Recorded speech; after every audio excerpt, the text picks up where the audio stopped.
Deon, sapa Eliana menyambut Deon di rumahnya. Mereka pun saling memeluk singkat dan mengulas senyum lebar.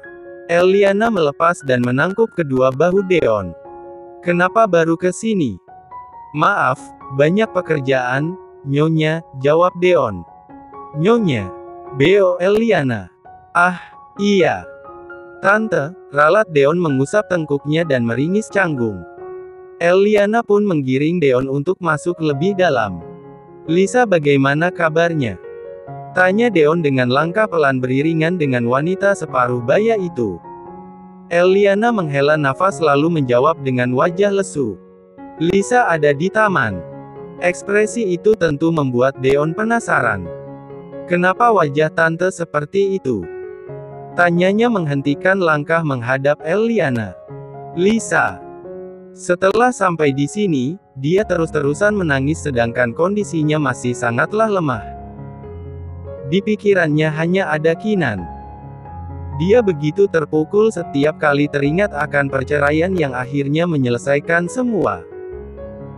Semakin hari semakin drop, dia pun dalam kurun waktu 24 jam sempat tidak sadarkan diri. Deon memejamkan matanya. Ikut merasakan pedihnya seorang Lisa yang dalam hal ini dia yang paling mencintai Kinan dibanding suaminya itu. Lalu sekarang? Tanya Deon setelah membuka matanya kembali. Eliana melengkungkan bibirnya tipis. Sudah jauh lebih baik. Saat seperti itu, Sarnar terdengar tawa Lisa dari kejauhan. Kamu dengar? Bahkan dia sudah bisa tertawa. Seakan tidak ada lagi beban di hidupnya. Deon bingung, apakah secepat itu prosesnya? Tapi dia senang kalau akhirnya Lisa bisa tertawa lagi. Aku akan menemuinya, Tan. Iya, dia pasti senang bertemu denganmu. Deon mengangguk dan meninggalkan Eliana. Dia bergegas menuju pintu ke taman. Sesampainya di sana. Benar, Lisa nampak sedang bersenda gurau dengan seorang pelayan muda. Mereka nampak akrab. Seru sekali, kalian sedang membicarakan apa? Suara Deon menarik atensi Lisa Setnakan sang pelayan langsung beranjak dari kursi berdiri dengan sedikit membungkuk hormat. Deon, akhirnya kamu datang juga. Senyum lebar Lisa berikan sebagai pembuka pertemuan mereka. Sungguh mengagumkan. Deon sampai tidak percaya ini. Sepertinya ada yang merindukanku, ujarnya mengambil alih kursi yang tadi diduduki pelayan wanita. Tuan Deon ingin minum apa? Sela sang pelayan. Minuman dingin, apa saja. Baik, Tuan. Setelah pelayan pergi, Deon kembali menatap Lisa yang nampak begitu segar. Bagaimana sekarang? Kata Tante Eliana kamu sempat sakit lagi. Lihatlah. Lisa merentangkan tangannya. Menunjukkan dirinya, aku sudah jauh lebih baik. Hanya saja aku harus menggunakan kursi roda ini, kandunganku terlalu lemah jika dibawa untuk banyak berjalan. Kamu dirawat oleh orang yang tepat, bukan? Seperti kataku waktu itu. Lisa mengangguk senang. Aku tidak menyangka takdir mempertemukan aku dengan wanita sebaik Tante Eliana. Tante. Bo Deon. Jadi Lisa belum tahu kalau Tante Eliana adalah ibu kandungnya. Ah, aku harusnya memanggilnya Nyonya. Tapi dia memaksaku menanggil Tante. Tidak, aku justru mengira kamu akan memanggil dia Mama karena kalian bisa cepat sekali dekat seperti ibu dan anak. Hahaha, jangan bercanda kamu. Mana bisa aku memanggilnya seperti itu? Lisa pun kembali mengeluarkan tawanya. Bagaimana kalau memang begitu? Deon justru mengejar. Membuat Lisa meredupkan tawanya. Maksudmu? Kenapa perkataanmu sangat ambigu? Lupakan. Deon mengibaskan tangannya. Urusan ibu dan anak tidak seharusnya dia ikut campur. Obrolan mereka pun disela oleh pelayan yang membawa minuman di meja. Permisi, minumnya, Tuan. Terima kasih, Bi, sahut Deon ramah. Pelayan pun mengangguk hormat dan pergi. Oh iya, bagaimana kabar di Indonesia? Apa terjadi kegaduhan di rumah sakit? Tanya Lisa dengan wajah saritai. Tentu Deon mengernyit heran kenapa Lisa berucap seolah semua biasa saja. Bukan hanya saat ini, sedari tadi dia sudah merasa ada yang aneh dengan Lisa. Ya, suamimu yang membuat kegaduhan di mana-mana, jawab Deon seadanya. Dia memilih meraih gelas dan menyeruputnya. Terima kasih, Deon. Sudah membantuku pergi dari sana. FLASHBACK on. Hari di saat Lisa baru selesai diperiksa dokter. Keenan mengganti pakaian dan membersihkan diri, sementara Deon diberi sedikit waktu untuk melihat kondisi Lisa pasca kecelakaan sepulang dari villa. Lisa. Deon baru saja menutup pintu sudah mendapati Lisa membuka mata. Wanita itu hanya diam dengan mata berkaca, membiarkan Deon mendekat dan mengambil alih kursi di sisi ranjang. Aku pikir kamu belum siuman, ucap Deon tersenyum lega melihat Lisa benar tersadar lebih cepat. Keenan? Tanya Lisa lirih dan lemah. Wajahnya sangat pucat seperti tidak dialiri darah sedikit pun. Kondisinya memang belum memungkinkan dia beranjak dari tidurnya. Walau sebenarnya dia ingin sekali berlari pergi. Dia berlumuran darah karena menyelamatkanmu. Dokter belum mengizinkan masuk sampai badannya bersih dan berganti pakaian. Dia begitu khawatir, ungkap Deon mengatakan yang sebenarnya. Alih-alih senang mendengar karena mengkhawatirkannya, sudut mata Lisa justru menitikkan cairan kristal bening. Bahkan sampai Lisa harus menghirup oksigen sebanyak mungkin karena dadanya kembali sesak mengingat masalah yang ada sebelum kecelakaan terjadi. Hal itu tentu membuat Deon memajukan tubuhnya. Kamu ingin apa? Mungkin aku bisa membantumu. Sungguh pria itu tidak pernah tega melihat Lisa terus saja menangis. Lisa belum menjawab. Dia justru semakin menumpahkan air matanya sampai bahunya bergoncang. Deon mengerti, tapi dia tidak bisa mengulur waktu. Aku tidak memiliki banyak waktu di sini. Keenan akan datang setelah dia mengganti baju. Setelahnya mungkin dia tidak lagi mengizinkanku masuk. Lisa menarik nafasnya lalu membuang. Dia lakukan beberapa kali sampai dadanya sedikit melega. Bantu aku pergi dari sini, Deon. Lisa begitu memohon. Wajahnya sungguh memilukan. Deon sedikit tersentak. Bukankah dia mengiringinkan saat-saat seperti ini? Tapi rupanya hatinya sedikit tidak tega pada Keenan. Dia tadi melihat kekhawatiran yang mendalam dari wajah suami Lisa itu. Aku sudah tidak sanggup lagi. Setidaknya aku akan pergi sampai hatiku bisa kembali menerima Keenan, atau bahkan sampai tubuhku sehat dan bisa mengucap pisah padanya. Deon masih terdiam, bukan menolak sepenuhnya. Dia pun harus berpikir dan memiliki strategi jika membawa Lisa pergi. Keenan bukanlah orang sembarangan. Henderson memiliki tim kuat dalam IT. Anak buah mereka lebih banyak dibanding Deon. Dia tidak mungkin gegabah. Karena bisa saja dia yang akan tertangkap. Deon. Hanya kamu harapanku yang bisa menolong. Imbuh Lisa. Bahkan tangan lemah yang dingin itu sampai meraih punggung tangan Deon yang ada di sisi ranjang. Remasan itu ringan, tapi meminta harapan penuh pada Deon. Deon menghembuskan nafas dalam, untuk memastikan keputusannya itu. Baru setelahnya, satu tangan ikut menyentuh tangan Lisa dan memberi keyakinan. Aku akan membantumu, ucap Deon sekaligus kedipan dan anggukan lamban. Lisa akhirnya bisa mengulas senyum dari bibir pucatnya. Jika aku berlebihan, sebenarnya aku juga ingin membawa ayah turut serta. Tapi membawaku saja kamu pasti sudah kesusahan. Terima kasih sebelumnya, Deon. Deon mengangguk dengan senyuman. Hatinya menghangat bisa membuat Lisa tersenyum juga. Nanti besok pagi akan pancing Keenan untuk pergi dari sini, kupikirkan cara lebih dulu. Lalu, akan ada dua orangku, mereka pria. Mungkin menggunakan baju medis untuk memudahkan penyamaran. Kamu ikuti mereka saja, ucap Deon menjeda. Sebenarnya aku memiliki rekan yang bisa membantumu, dia sangat ingin mengenalmu. Lisa mengerutkan keningnya tajam. Siapa?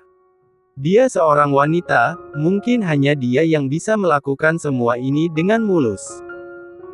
Karena orang-orang yang Kinan miliki bukan tandinganku. Lisa pun mengangguk setuju. FLASHBACK off. Kenapa? Tanya Lisa melihat Deon yang sedang memandang aneh padanya. Aku melihat kamu seperti kembali ke masa itu. Mata Deon tidak luput dari wajah Lisa yang duduk di hadapannya cukup dekat. Masa itu?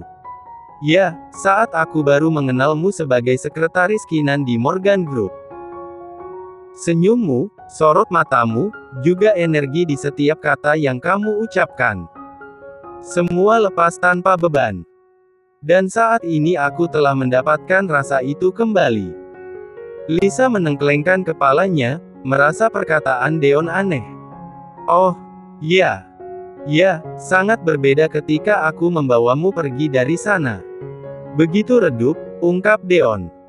Sungguh dia masih saja memberi sorot hangat di wajah Lisa. Pria itu tidak berpaling sedikit pun. Lisa menaikkan bahunya sejenak. Bingung. Entah aku juga bingung, kenapa aku bisa cukup lama bertahan dengan Kinan yang tidak pernah bisa bersikap baik padaku padahal mencintainya pun aku tidak pernah, ungkapnya santai tanpa beban. Hah. Deon pun membuka mulutnya. Terkejut. Apa katanya? Mencintai Kinan pun tidak pernah. Kali ini Deon meyakini ada yang aneh dengan Lisa. Wajahnya murni mengatakan itu, tidak seperti sosok yang sedang bersandiwara atau menyembunyikan kesedihan. Lisa nampak lepas, bebas, tanpa sesak. Aku baik-baik saja, kan, dokter? Tanya Lisa saat dokter baru saja melepas stetoskop dari telinganya. Iya, kondisi Nona Lisa semakin hari semakin membaik. Begitupun bayi yang semakin tumbuh dan kuat di dalam, ungkap seorang dokter yang sengaja datang ke rumah, khusus untuk memeriksa kondisi Lisa secara rutin. Helaan nafas lega terdengar dari wanita separuh baya yang sedari tadi mendampingi Lisa di kamar. Syukurlah, ucap Eliana mengulas senyum lebar untuk Lisa. Terima kasih, Tante, ucap Lisa.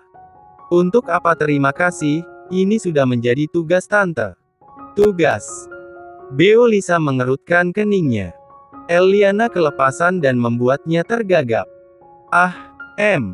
Interaksi Eliana dan Lisa pun terjeda oleh dokter. Oh iya, ini vitamin tambahan untuk Nona Lisa. Diminum sehari cukup 1x. Dia menunjukkan satu botol kecil berisi beberapa kapsul lalu meletakkan di atas nampan berisi obat Lisa sebelumnya. Tambahan lagi. Untuk sakit yang bagian mana? Obat yang dokter beri saja sudah banyak dan ukurannya besar-besar seperti kacang almond, keluh Lisa menekuk wajahnya. Lisa, yang penting kamu cepat sembuh, kan? Benar ucapan Eliana. Lisa pun mengangguk patuh walau wajahnya masih nampak keberatan melihat beberapa macam yang selama beberapa hari ini dia minum pagi, siang dan malam. Karena ini sudah siang, Nona minum obat lalu istirahat, ucap dokter seraya beranjak dari kursinya. Lisa tersenyum menanggapi. Lia, terima kasih, dok, ucapnya. Kita keluar dulu, ya, sayang. Pelayan akan membantumu menyiapkan obat, pamit Eliana mengecup singkat dahi Lisa penuh kasih sayang. Lisa mengangguk menurut membiarkan Eliana dan dokter keluar sementara seorang pelayan masuk dan benar membantunya menyiapkan obat. Deon sudah menunggu dokter di ruang tengah. Kedatangan Eliana dan dokter pun membuat Deon beranjak untuk menyambut dan langsung mengejar pertanyaan. Bagaimana kondisi Lisa, dok? Apa ada hal lain? Karena aku sebenarnya merasa aneh dengannya, tanya Deon. Mereka semua pun duduk di sofa saling berseberangan. Dokter pun menghela nafas lebih dulu baru menjelaskan. Nona Lisa fisiknya sudah membaik. Tapi, setelah Eliana tidak sabar. Kondisi mental Nona sangat terganggu, sementara otaknya baru saja terkena benturan. Hal itu tentu menimbulkan reaksi berlebihan pada sel otak hingga terjadi kerusakan di sistem limbik yang bertanggung jawab atas ingatan dan emosi.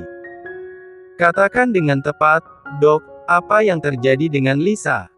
Lisa belum sembuh benar. Lalu apa penyakit itu berbahaya untuk kesehatan? Tanyanya nampak begitu cemas. Tidak terlalu berpengaruh. Nona akan bisa beraktivitas apapun.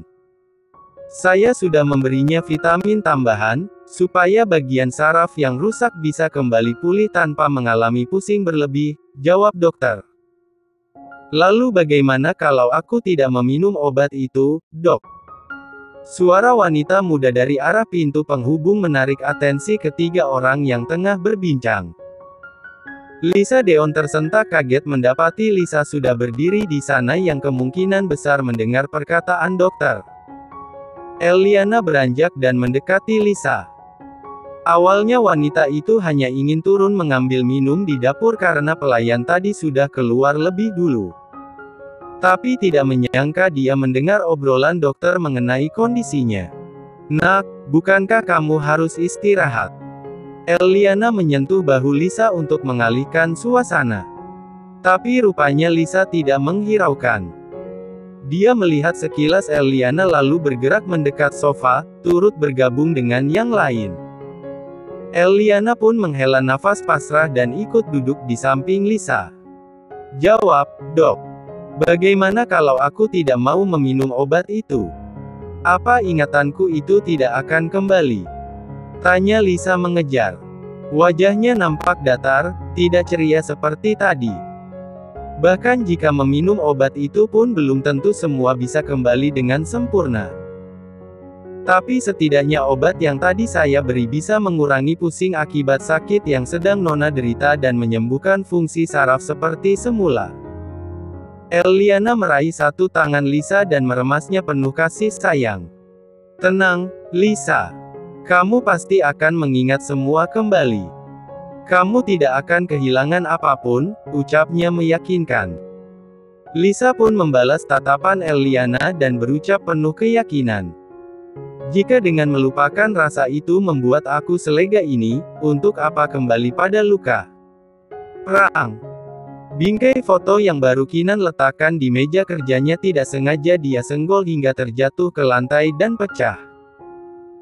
Lisa, panggil Kinan seketika jantungnya sedikit nyeri. Kinan beranjak dari kursi untuk memutar meja kerja dan berjongkok. Jarinya menarik ujung foto supaya terpisah dari pecahan kaca bingkai. Dia memandang foto yang sudah dia ambil kemarin dari Deon. Yaitu fotonya dengan Lisa. Apa kamu tidak terima aku memajang foto kita? Oleh sebab itu kamu memecahkan bingkai ini. Aku akan menggantinya meski kamu memecahnya berulang kali. Seperti hatimu yang sudah cukup kuat setiap kali aku pecahkan, aku pun akan melakukan hal yang sama. Tunggu saat itu tiba, Lisa, gumam Kinan tiba-tiba terfikir akan Lisa yang pergi karena kecewa pada dirinya. Kamu ingat akan janjimu yang akan selalu mencintaiku meski dunia menentang. Aku akan datang dan menagih janji itu. Kinan mengusap lalu mengecup foto seolah itu adalah Lisa baru setelahnya dia beranjak seiring dengan bunyi pintu sungguh Deon dan Eliana tidak sabar mendengar penjelasan dokter. Nona Lisa terkena amnesia lakuna, ungkap dokter dengan lugas. Deon sampai tersentak kaget. Hah? Amnesia jenis ini tidak berbahaya. Dia masih tetap ingat semuanya. Hanya saja, dia akan melupakan sebagian kecil memori yang menyebabnya otaknya bekerja begitu keras. Bisa dikatakan, Nona Lisa tadinya berusaha melupakan penyebab dirinya tertekan, lanjut dokter. Sejenak keadaan hening, mereka sedang mencerna perkataan dokter sekaligus terkejut. Lisa bisa separah itu kah? Kinan, apa dia melupakan suaminya? Tanya Eliana kemudian. Deon menggeleng. Tidak, tadi Lisa masih mengingat semua. Hanya saja, dia menjeda mengingat sekilas cara Lisa berucap dan menanggapi setiap kali membicarakan Keenan. Hanya Lisa sepertinya melupakan kalau dia pernah mencintai Keenan. Apa bisa seperti itu? Imbu Deon diakhiri bertanya pada sang dokter. Jika penyebab masalah adalah rasa cinta itu, kemungkinan besar iya. Karena sebelum Nona Lisa tidak sadarkan diri selama 24 jam, dia sangat berusaha melupakan suaminya. Itu yang kami tangkap di sela tangisannya selama beberapa hari ke belakang. Iris mata Eliana bergoyang, dia bingung antara senang jika Lisa bisa melupakan Keenan, juga sedih karena itu artinya ruang kerja diketuk dari luar. Masuk, sahut Keenan. Dia bergerak kembali ke kursi dan menyimpan fotonya di laci. Gabriela masuk dengan percaya diri. Melihat siapa yang datang membuat Keenan segera meraih ponselnya merigubungi seseorang. Gabriela bahkan belum dipersilahkan duduk sama sekali membuatnya tetap mengunci diri berdiri di depan meja kerja Keenan. Sampai pria itu mengakhiri panggilannya. Keenan, soal malam itu aku minta maaf, ucap Gabriela dengan wajah memelas. Keenan menjatuhkan punggungnya di sandaran kursi dan memandang Gabriela dari atas sampai baju yang dia gunakan pakaian kerja ketat dan berisi. Kamu cantik, Gabriela.